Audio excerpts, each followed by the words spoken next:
Elon Musk, billionaire entrepreneur, innovator, and the man behind Tesla, SpaceX, and Neuralink, had built a reputation as one of the most forward-thinking minds of our time.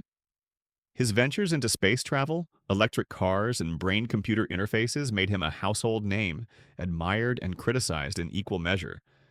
But despite his global fame and fortune, Elon was growing increasingly disturbed by something closer to home: the growing disparity between the rich and the poor.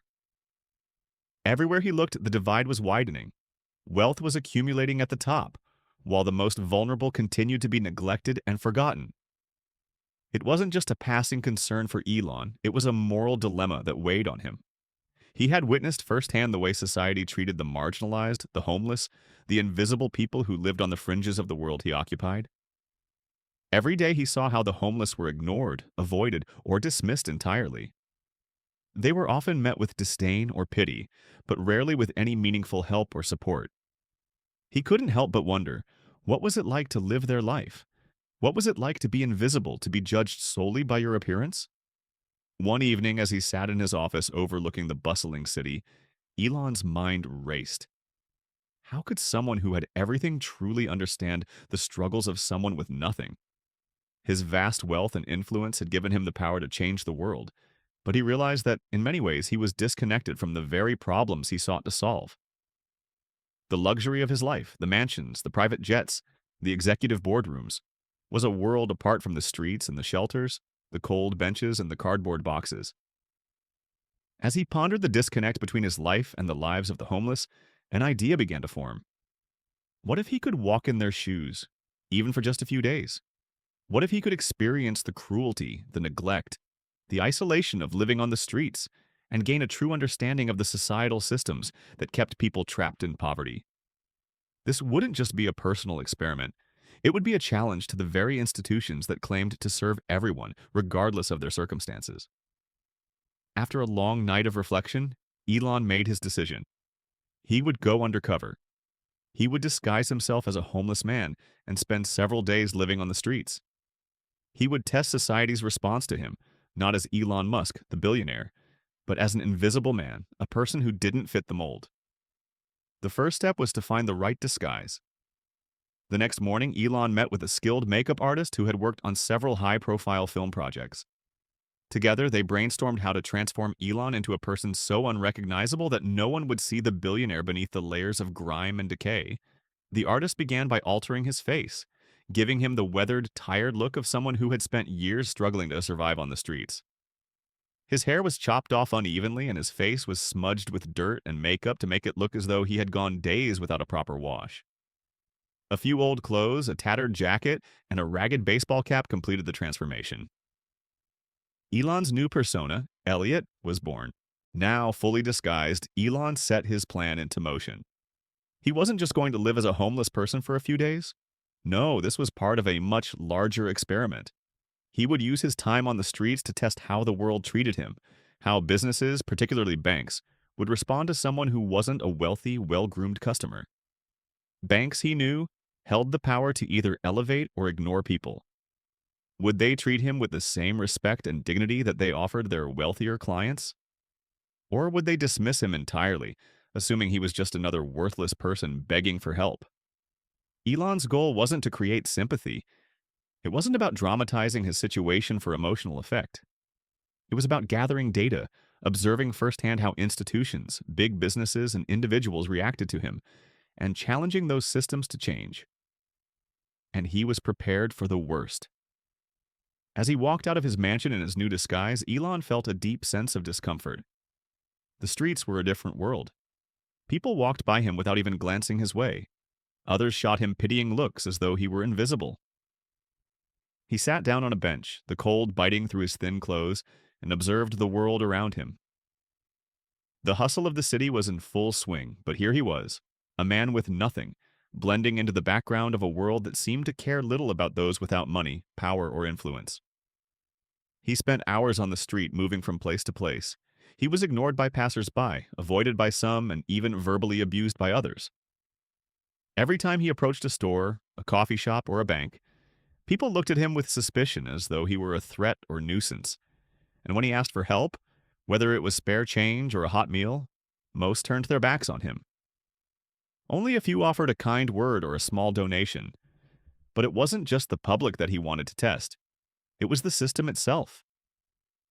Elon's next step was to take his experiment to the next level. He had a grand plan, and it would all come down to one place: a bank. After hours of wandering the streets and enduring the cold, the judgmental stares, and the indifferent reactions of passers-by, Elon Musk, now under the alias Elliot, found himself standing in front of a high-end bank, a symbol of wealth and privilege. The marble exterior, the sleek glass doors, and the well-dressed doorman made it clear that this was no ordinary establishment. This was a bank that catered exclusively to the rich, to the powerful, and to those who had wealth at their disposal. The grand lobby of the bank was everything Elon had expected: pristine, cold, and unwelcoming.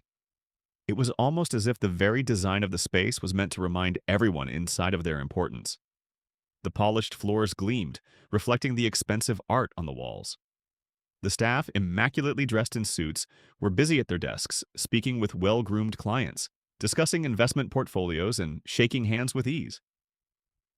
And then there was Elon, or rather Elliot, the ragged, grimy, homeless man standing in the lobby, his clothes so worn they barely resembled fabric anymore. He was an outsider in this world, and he knew it. Elon's mind raced with questions. Would they treat him differently because of how he looked? Would they see past the grime, the disheveled hair, and the tattered clothing? Or would they turn him away without a second thought? He was about to find out. He walked up to the first available desk, where a young receptionist looked up briefly from her screen. Her eyes flicked over him, and for a split second, Elon saw her hesitate. The brief flash of judgment was undeniable. Her lip curled ever so slightly, but she quickly wiped the expression from her face.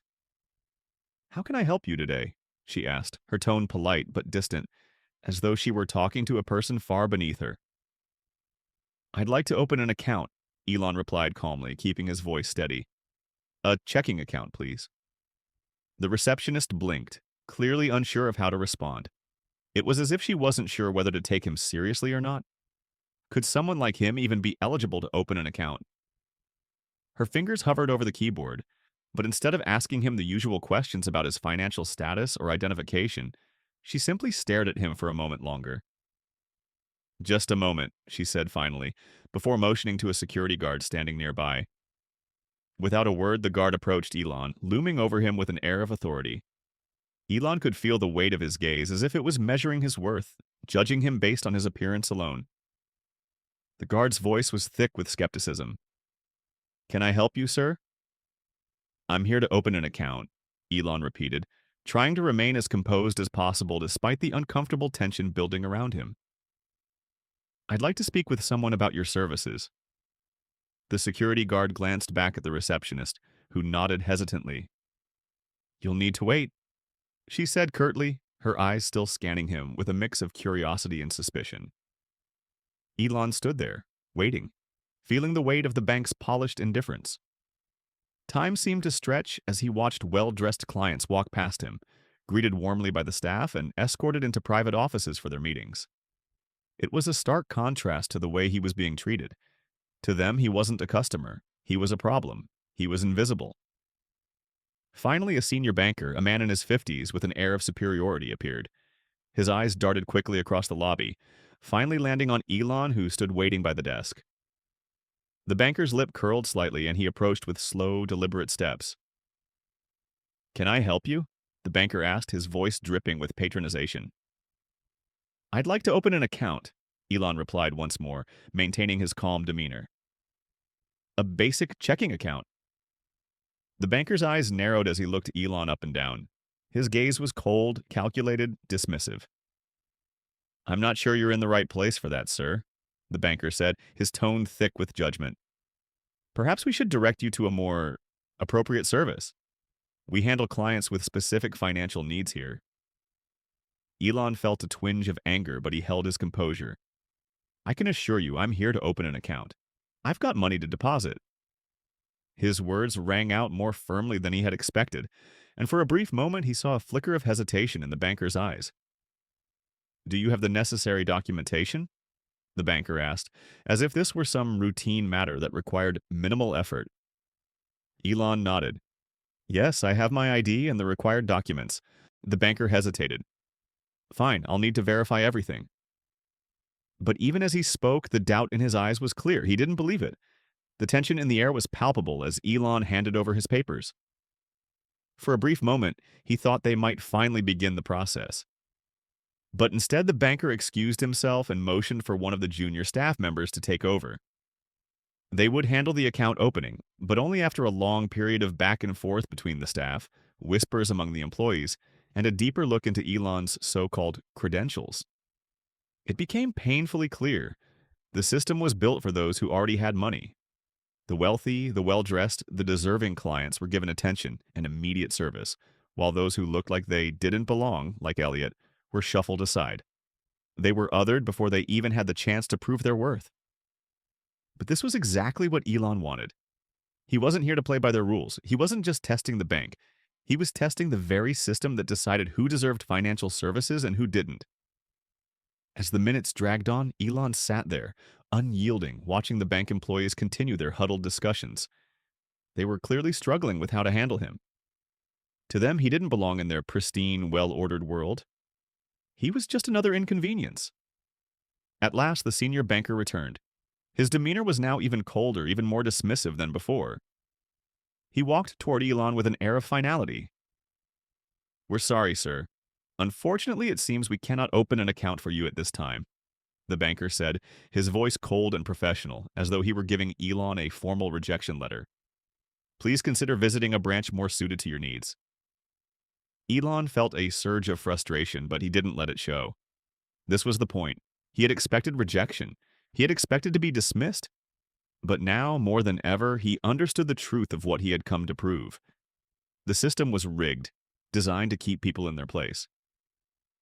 And Elon had just been given the clearest confirmation of that fact. Without saying another word, he stood up, gathered his things, and walked out of the bank, knowing that he had seen exactly what he needed to see. The world had rejected him, and the system had failed him, just as it failed millions of others who were in his same position. As Elon stepped out of the bank, his mind was buzzing. The weight of the experience hit him fully as the doors closed behind him with a soft chime. The security guard gave him a final dismissive glance, and the bank's imposing marble facade seemed to mock him, as if to say, "This is a world you'll never be part of." The rejection stung, not because of personal pride, but because of the glaring inequality that it exposed.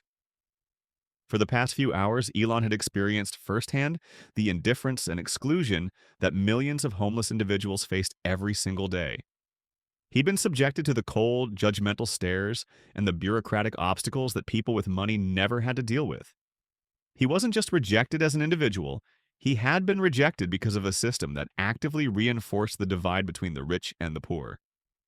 But what was even more unsettling was the realization that this bank, a symbol of financial stability and trust for the wealthy, was designed to serve one specific group of people, the ones who already had wealth, influence, and status. They had access to the best opportunities, the best services, and the best financial products. But the system was built to shut out the others, the poor, the disenfranchised, and the invisible. Elon couldn't shake the anger and frustration that churned inside him. He had seen enough. This wasn't just an inconvenience, it was a glaring societal flaw, and he wasn't about to let it slide. That night, as Elon walked the city streets, still dressed in his shabby clothes, he found himself more resolved than ever. He sat on a park bench, his mind racing with ideas and plans. This was his moment. This experiment was no longer just about proving a point. It was about making real, lasting change. He couldn't just expose the problem, he had to do something about it. Elon thought back to his childhood, to the early days when he'd had nothing. The feeling of being overlooked, the constant struggle to be heard, had stuck with him throughout his life. He had always prided himself on being a problem solver, on challenging the status quo and changing the world. Whether it was electric cars, space travel, or brain-computer interfaces, he had always looked for ways to disrupt systems that were broken or outdated. And now he saw another opportunity. He could do the same with the financial system. This bank, this institution of wealth, wasn't just part of the problem. It was a reflection of everything wrong with how society treated the poor. He had walked in there expecting a fight, and what he had gotten was proof that the system was stacked against people like Elliot. It wasn't just the rejection at the counter, it was the entire structure that made people like him invisible and disposable. But Elon also realized that he couldn't change the system from the outside. He had the power, the influence, and the resources to change things from within. It wasn't enough to expose the flaws in the system. He needed to take action to force the institution itself to confront the inequality it perpetuated. Elon spent hours thinking it through. He called his closest advisors and began to lay out his plan. His decision was as audacious as it was radical. He was going to buy the bank. He didn't just want to expose the bank's flaws, he wanted to take control of it. He wanted to transform it from the inside, to reshape it into something that served the people who needed it the most. No longer would this institution be a place where the rich and powerful thrived while the poor were ignored. Under his leadership, it would become an institution of change. The next day, Elon made the call. "I want to buy the bank," he told his team. His voice was steady, his tone firm. The response was immediate. "Are you serious?" one of his advisors asked. "This is a huge decision. You're talking about buying a major financial institution." Elon was undeterred. "I'm serious. This bank is a symbol of everything wrong with the system. I'm going to change it from the inside. I want the homeless, the marginalized, and the forgotten to have access to financial services to get the support they need to rebuild their lives." The plan was set in motion. Elon's legal and financial teams worked tirelessly over the next few days to put together the necessary documents and secure the funding. It wasn't a simple task. Buying a bank, especially one of such scale, required navigating layers of regulations, red tape, and approvals. But Elon had the resources, the influence, and the determination to make it happen.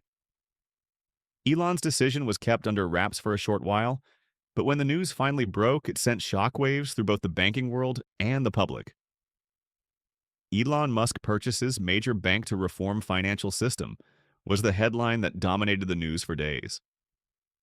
Journalists and analysts scrambled to understand why a man who had already revolutionized electric cars, space travel, and artificial intelligence would want to buy a bank, especially one that was known for its exclusivity and its elitist policies.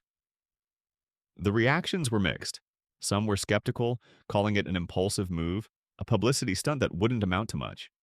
Others were intrigued, wondering whether Elon could really transform a financial institution so ingrained in the establishment. But for Elon, it wasn't about the headlines. It was about taking control of a system that had ignored so many for so long. It was about proving that the financial industry could be both profitable and inclusive, a system that worked for everyone, not just the wealthy. Over the next few weeks, Elon's team began to implement changes at the bank. The focus was clear: financial inclusion. No longer would the bank cater only to the elite. New programs were introduced to make banking services accessible to people who had long been excluded from the system. Homeless individuals were given the ability to open bank accounts with minimal identification and no initial deposit. A special team was formed to work directly with shelters, outreach programs, and social services to help those who had fallen through the cracks of society. But that was just the beginning. Elon wasn't stopping there. He announced a new initiative where a portion of the bank's profits would be reinvested into charitable organizations that supported housing, job training, and healthcare for the homeless and underserved communities. The message was clear. The financial system didn't have to be an instrument of exclusion. It could be a tool for empowerment and change. As Elon sat in his new office, surrounded by advisors, data sheets, and plans for future expansions, he realized that the transformation had just begun. The banking world was about to change. No longer would the system be built on exclusivity and greed. Instead, it would focus on sustainability, fairness, and equal opportunity. Elon Musk had gone undercover to understand the struggles of the homeless, and in doing so had transformed the very system that perpetuated their hardships. The battle wasn't over, but this was a major victory in the fight for a more equitable world.